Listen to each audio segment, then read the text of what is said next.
Bonjour tout le monde, Dominique Lessard. J'ai mis en place un document totalement gratuit qui contient tous les liens, toute l'information pour faire la gestion de nos comptes après notre décès ou faire la gestion d'un compte ou des comptes d'un proche qui est décédé. Qu'est-ce qui se passe avec nos photos, nos courriels, nos comptes Microsoft, Facebook, Instagram? Ça peut devenir compliqué très rapidement. Alors, vous voyez l'importance d'une vidéo comme celle-ci et du document qui est gratuit, qui est en description et qui donne tous les liens pour régler tout ça très simplement. Et à la fin de la vidéo, j'ai un truc tout particulièrement pratique pour ça. Donc, ce que je fais, c'est que je vous propose de partager cette vidéo à un maximum de personnes pour qu'ils aient comme référence, au besoin, ce qu'il faut faire avec les comptes des proches. Partagez aussi cette vidéo avec les plus jeunes, car ce seront eux qui devront se démêler avec tout ce patrimoine numérique qu'on va léguer lors de notre décès. Et mettez la vidéo en favori pour pouvoir y accéder aux besoins.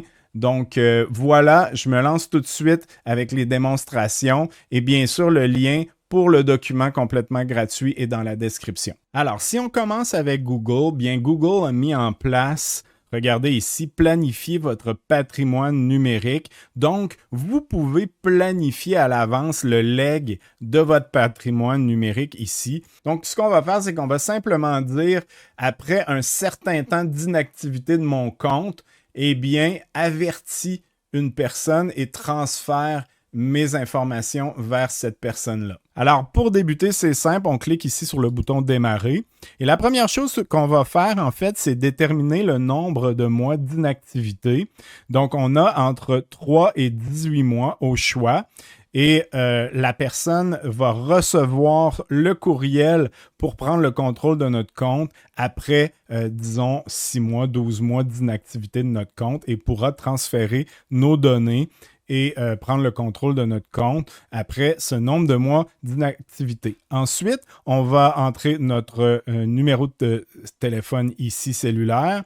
Ici, c'est notre courriel de notre compte et ici, c'est notre courriel de récupération. Une fois que tout ça c'est fait, on va cliquer sur « Suivant ». Une fois qu'on a entré notre contact qui prendra la relève de notre compte, on peut choisir ce qu'on va partager avec cette personne-là parmi tous les services de Google. Et bien sûr, on peut tout sélectionner comme ça et on fait suivant. La dernière étape, eh bien, c'est de déterminer en fait si on veut que notre compte soit supprimé. Donc, Google va donner un délai de 3 mois à notre contact pour aller télécharger une copie de nos données. Et par la suite, si on clique ici sur le bouton, eh bien, après 3 mois, notre compte sera entièrement supprimé. Et une fois que c'est terminé, bien, on va faire examiner le plan. Et là, on voit ce qu'on a sélectionné ici.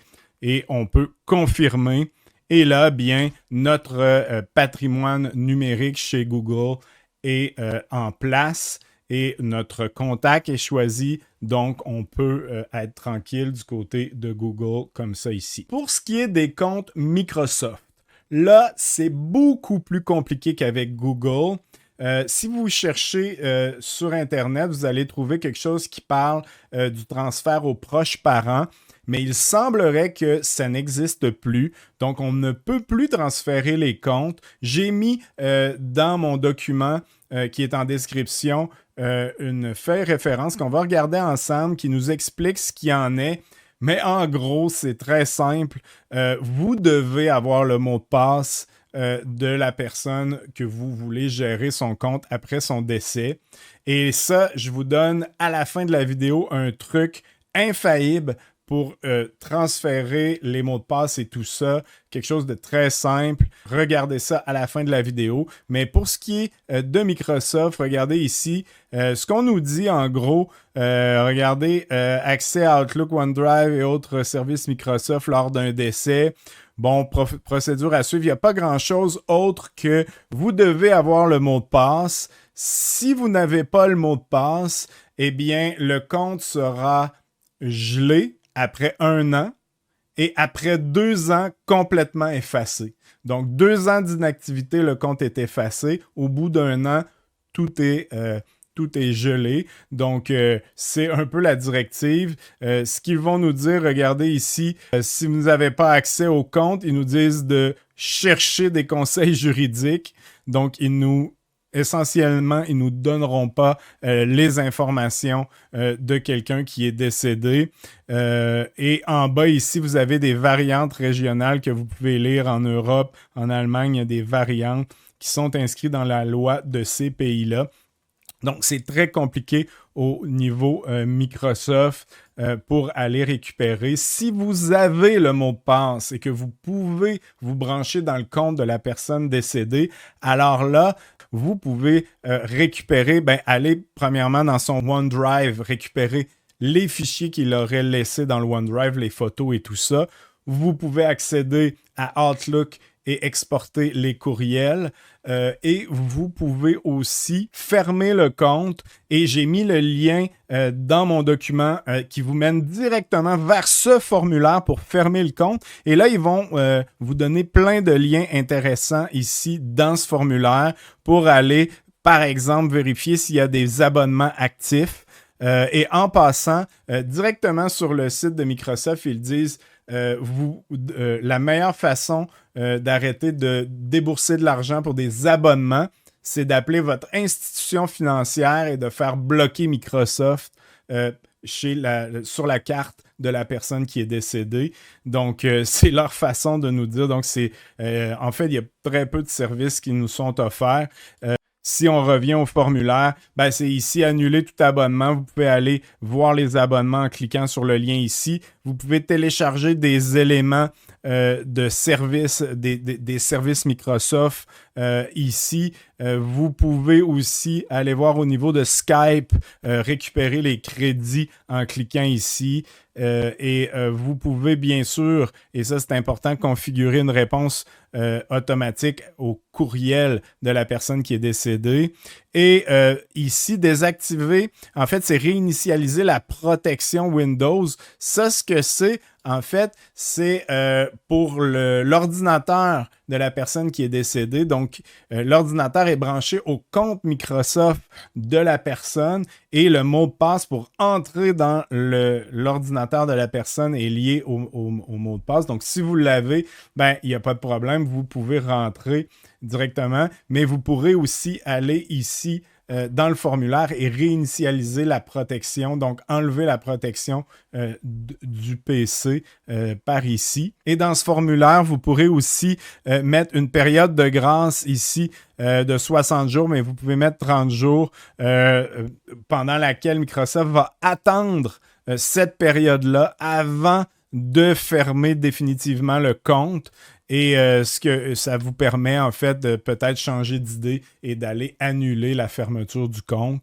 Donc, le lien pour le formulaire pour fermer un compte Microsoft est bien sûr dans le document qui est en lien en description. Alors, si vous appréciez mon contenu et le fait que je vous partage des documents et des informations gratuites comme ça, eh bien, vous allez adorer mon infolette gratuite. Lefiltre.com, vous vous inscrivez et je vous envoie directement dans votre boîte courriel aux 2 semaines un super court courriel où je vous propose 3 choses qui sont super intéressantes, qui ont en fait traversé mon filtre et qui méritent d'être partagées avec vous. C'est souvent des logiciels gratuits, des sites web gratuits, des tutoriels, toutes sortes de choses. Donc, lefiltre.com, allez voir ça et inscrivez-vous gratuitement. Et maintenant, on va continuer avec Facebook. Bien sûr, là, je ne passerai pas tous les comptes possibles, mais je vais y aller avec les plus populaires. Mais dans mon document, il y en a d'autres. Donc, avec Facebook, là, on a une philosophie qui est aussi complètement différente des deux autres. Avec Facebook, ce qu'on peut mettre en place, en fait, c'est un compte commémoratif.